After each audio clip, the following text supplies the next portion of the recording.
இந்த ஒரே வீடியோலயே 3 டேஸ்டியான டயட் ஃப்ரெண்ட்லி ரெசிபிஸை இன்றைக்கி நம்ம பார்த்துடலாம். ஃபஸ்ட்டு சாஃப்டான சொர்க்கம் இட்லி செய்கிறதுக்கு 2 கப் அளவு வெள்ளை சோளம், 1/4 கப் உளுந்து, 1 டேபிள் ஸ்பூன் வெந்தயம் கூட தண்ணி சேர்த்து 5லேருந்து 6 மணி நேரம் நல்லா ஊற வச்சு எடுத்துக்கோங்க. மிக்சர் ஜார்லேயும் கிரைண்டர்லேயும் சேர்த்துட்டு நல்லா அரைச்சி எடுத்துட்டு கொஞ்சம் போல் தண்ணியும் தேவையான அளவு உப்பும் சேர்த்துட்டு ஓவர் நைட் நல்லா புளிக்க வச்சு எடுத்துக்கோங்க.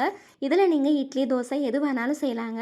இப்போ நம்ம டயட் தோசை வீடியோவில் நிறைய பேர் கேட்டிருந்த கொள்ளு சட்னியோட ரெசிபி பார்த்துடலாம். இது செய்கிறதுக்கு கொள்ளு பருப்பை ட்ரை ஃப்ரை பண்ணிட்டு சூடானதும் மிக்சர் ஜாரில் சேர்த்துக்கோங்க. இது கூடவே கடலைப்பருப்பு, உளுந்து, வரமிளகாவையும் ட்ரை ஃப்ரை பண்ணி மிக்சர் ஜாரில் சேர்த்துட்டு தேவையான அளவு உப்பும் சேர்த்து பவுடர் பண்ணி எடுத்துக்கோங்க. இது நீங்கள் இட்லி பொடியாக கூட ஸ்டோர் பண்ணி வச்சு யூஸ் பண்ணிக்கலாங்க.